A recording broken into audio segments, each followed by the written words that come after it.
The Voice Generations, tuloy ang pasabog na performances sa bagong time slot tuwing Linggo, 7:35 p.m. Tunghayan sa report.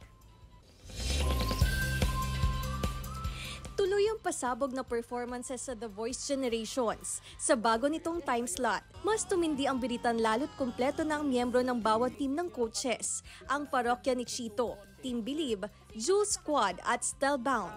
Sa round na ito, matira ang magaling. Dahil sa head-to-head performances, may mga malalagas na grupo. Abangan ang world-class performance ng makabagong henerasyon sa The Voice Generations Linggo, 7:35 p.m. sa GMA. Betty. Para mabawi ang pagtingin ni Carding na ginagampanan ni David Licauco, gagawin ang lahat ni Betty na ginagampanan ni Faith Da Silva para makuha ang simpatsya nito.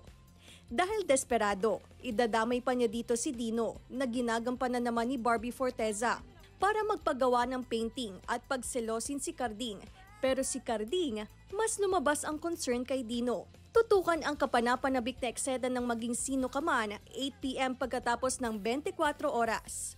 Claire Lacanilaw para sa Mornings with Jimmy Regional TV.